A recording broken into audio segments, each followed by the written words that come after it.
private EMS, as we were just discussing, is a very attractive, very common operation in a lot of the U.S. as well.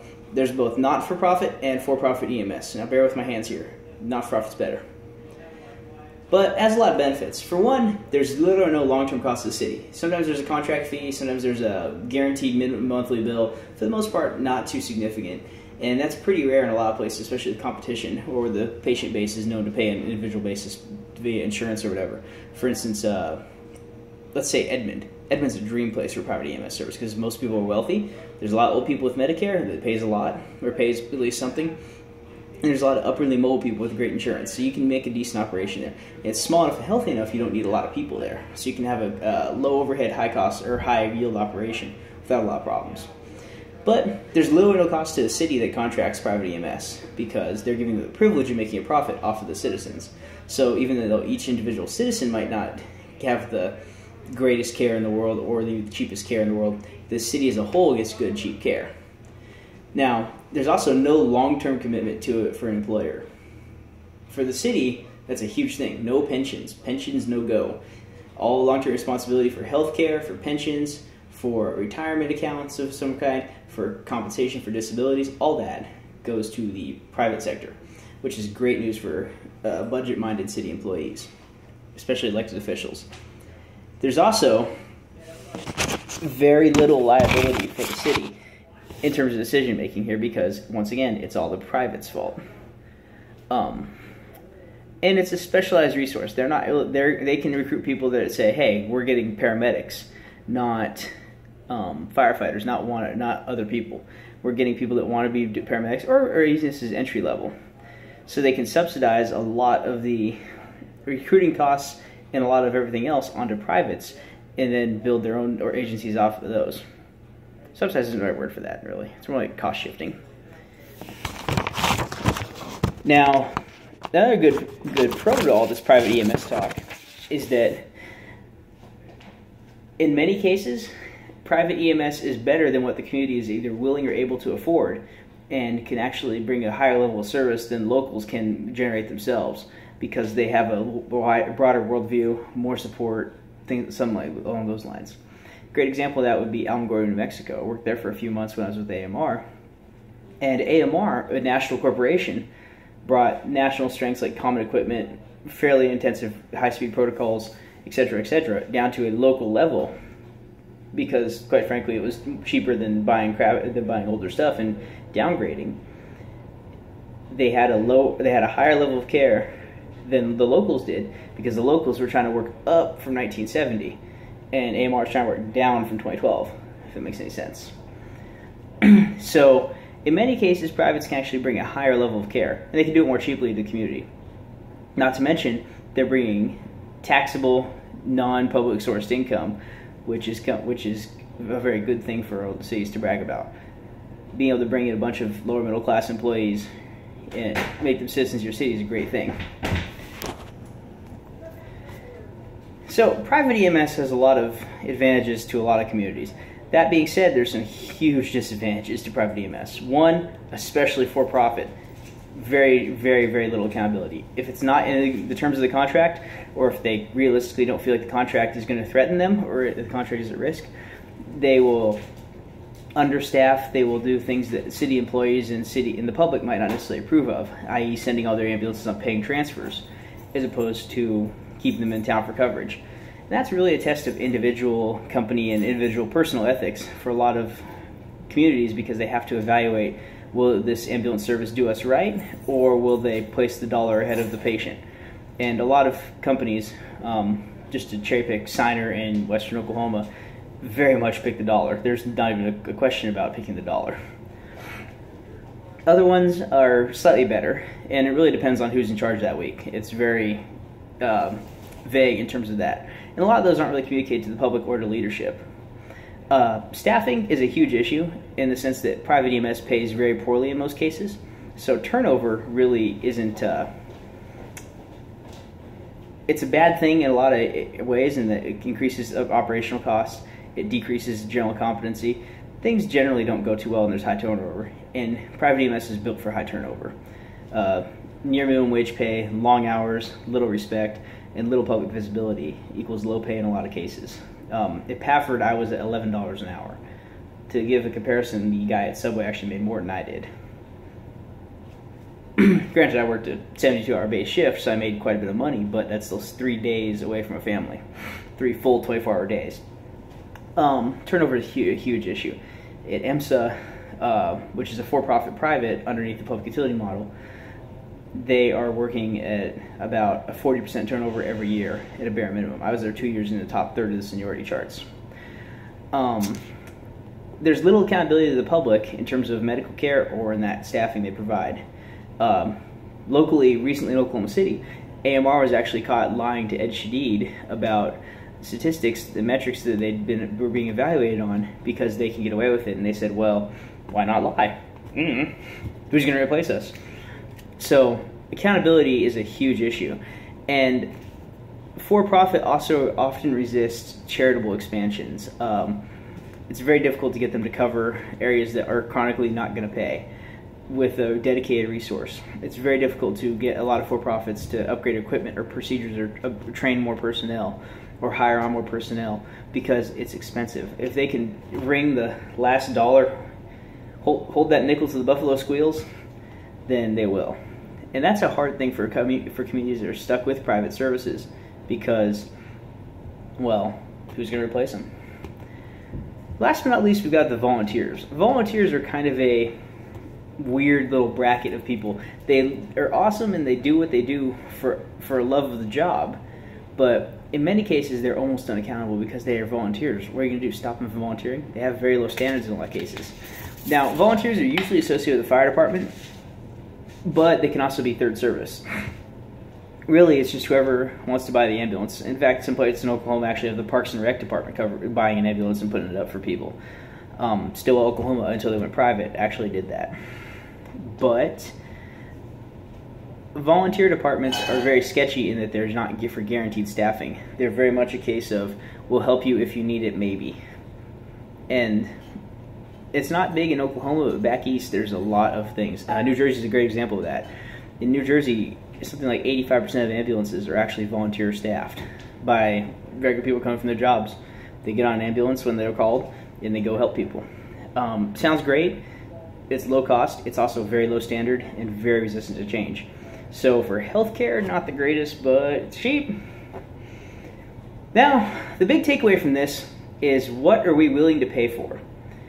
Fire-based EMS costs a lot of money, considerable sums of money. Now, that's great if your community can afford it, if your community wants to afford it, and if they're willing to support it over the long term. Because you have to support both upfront and 25 years down the line and up until the day those firefighters die. In some cases even further if their pensions are stipulated that they go to survivors or dependents. So there's a lot of cost to fire-based EMS that people don't consider. You also have to acknowledge that you're going to wildly empower the fire union, and if you or your successors in government need to do something about that in terms of pay or how they're aligned, they're going to face a massive battle, as a lot of city councils across the nation found to their chagrin. Third services, not a bad way to go, but once again, you have to ensure that you staff and fund them adequately, that you maintain that growth or shrinkage is needed, and you need to be aware that the cost of one of these services can get out of control fast because EMS is a loss leader. And government funds, especially fire departments and third services, they're loss leaders, but they're subsidized by taxpayers, so we don't see it as much on the public end.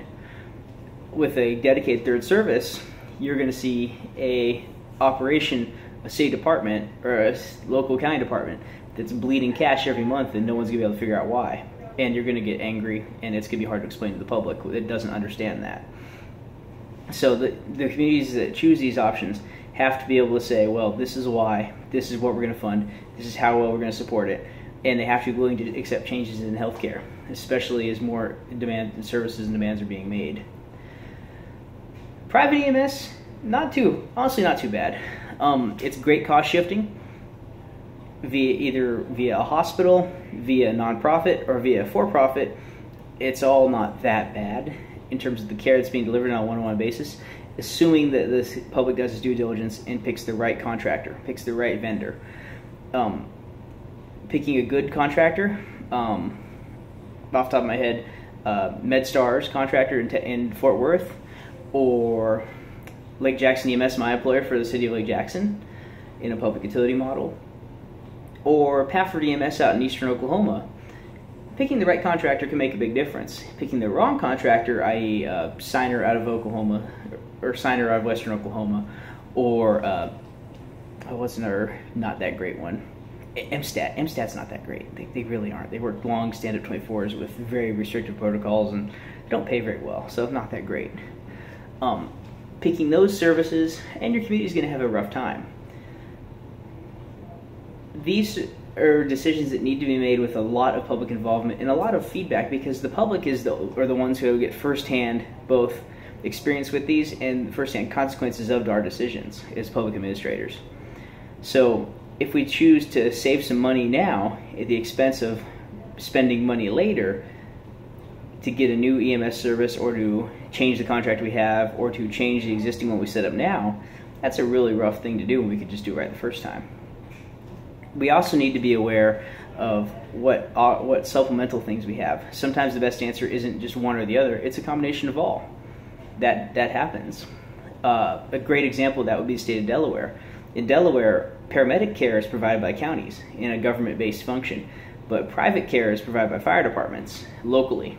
So the counties run the paramedic, the locals run the fire department to their needs. Volunteers, paid, combination departments, doesn't really matter. And all non-emergent transports are handled by contracted private companies that only cover those. But if they're needed to handle a surge in, say, a mass casualty incident, then the private services can step over. That's not a bad model for a lot of places, but the state of Delaware and the counties of Delaware and even the individual cities have accepted that and built their system to match that and decided to fund it adequately, because it is more expensive. And to be honest, on a larger scale, let's say the state of Los Angeles, it wouldn't work very well. Now, there's no true perfect way to do this. Every model has pitfalls. Every model has good paramedics and bad paramedics, and good providers and bad providers, and good success stories and horrible failures. And there's very little way to get around that. But the true secret of this industry is you have to be able to parse the meanings of different contracts and promises that places make, be they fire or leadership of civilian agencies or private companies. And the public has to be aware, and the public administrator has to make the public aware, and really parse what's told with an expert mind and read through everything. Cities that make good decisions on this, a great place to live. Cities that don't are not very good. From personal experience, I've worked for 6 places now. 6 places in the last about 5 years. And every one of them has had some things that went very well and some things that did very poorly. In all, I'd have to say the best possible model, in my humble opinion, is something that combines the flexibility of the private sector with the integration into healthcare of the hospital, with the specialization of a private sector, but the equipment and funding sources of a government job, without the toxic culture of firehouse, but with the firehouse's traditions in terms of cleanliness and high standards. If you can maintain a place that has high standards like the fire department, the flexibility like the private sector, integration into healthcare like the hospitals, and unites it all under a charitable nonprofit style, we're here for the patient, not for money, but at the same time adequately compensates its members so they can not just exist but actually live and thrive, they build better people who stick around longer and provide better care. And that is what builds better agencies to take care of our constituents. Personally speaking, for me at Lake Jackson, I'm making more at Lake Jackson, a nonprofit private service, than I was at any other place I've ever worked, to include the U.S. military. And for the first time in my life, I'm actually able to buy a house to do those funding things that build a long-term citizenship for a city or municipality. They'll have me as a citizen paying taxes in their city because they're willing to make an investment in me, and they'll get something back for that. Acadian Ambulance Company I left to move to Lake Jackson didn't want to make that investment in their personnel, and so they've not only lost thousands of dollars in training somebody or in hiring and recruiting and training, but they've also lost the trust of their community because I'm not the only one that leaves. There's hundreds of paramedics a year across the state of Texas, across the states of Oklahoma, and thousands per year that, across the nation, that migrate out to better jobs because we want better.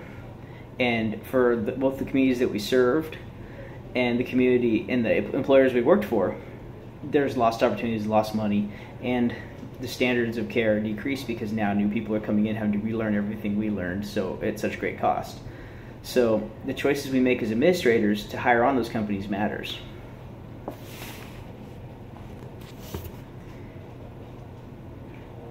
In closing, I'd like to say this. This is a hugely, hugely controversial and diverse topic that not a lot of people know about, and to be honest, there's not a lot of research on.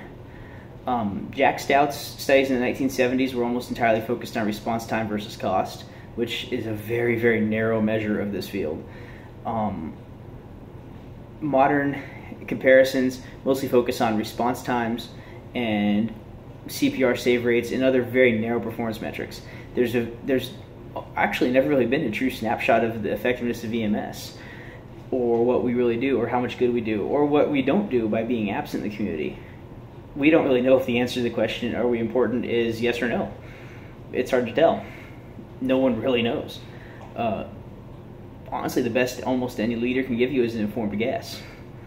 Anecdotally, we can all point to a patient we've saved or a life we've bettered or something like that and say, well, it's better because we were there. But functionally, we could all be replaced with a guy in a minivan tomorrow, and that would be worse care, but it could be about as effective in the grand scheme of things, at least according to current research. We really don't know because there's not a lot of research done. So, in closing, as a public administrator, I'd like you to remember this. Step back away from the hero worship and from the job descriptions and from the fancy slogans and lights and all that stuff, and think to yourself, if my town has to make a decision for this, if I am the one going through the contract proposals and writing the standards and writing up what has to happen, what actually will happen in terms of how people react to this and how they will serve my community and how they will serve this contract? And under all of their promises and all of their proposals and all of their details they provide, ask yourself what makes financial sense, good ethical sense, and what is medically sensible for this community. Does every community need a trauma center? We don't know. Probably not. Does every community need a helicopter all the time? Probably not. Will the public be served by our decisions?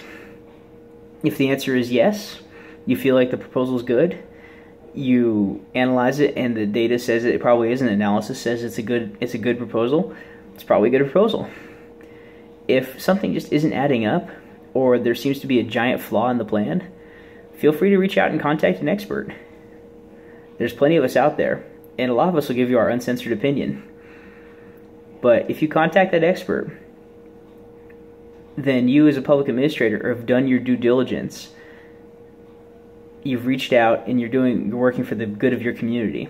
The worst thing we can do in public administration is allow big, broadly divisive topics like public safety to divide us and channel us into something that isn't necessarily the best for our communities, because we can and should do far better than that.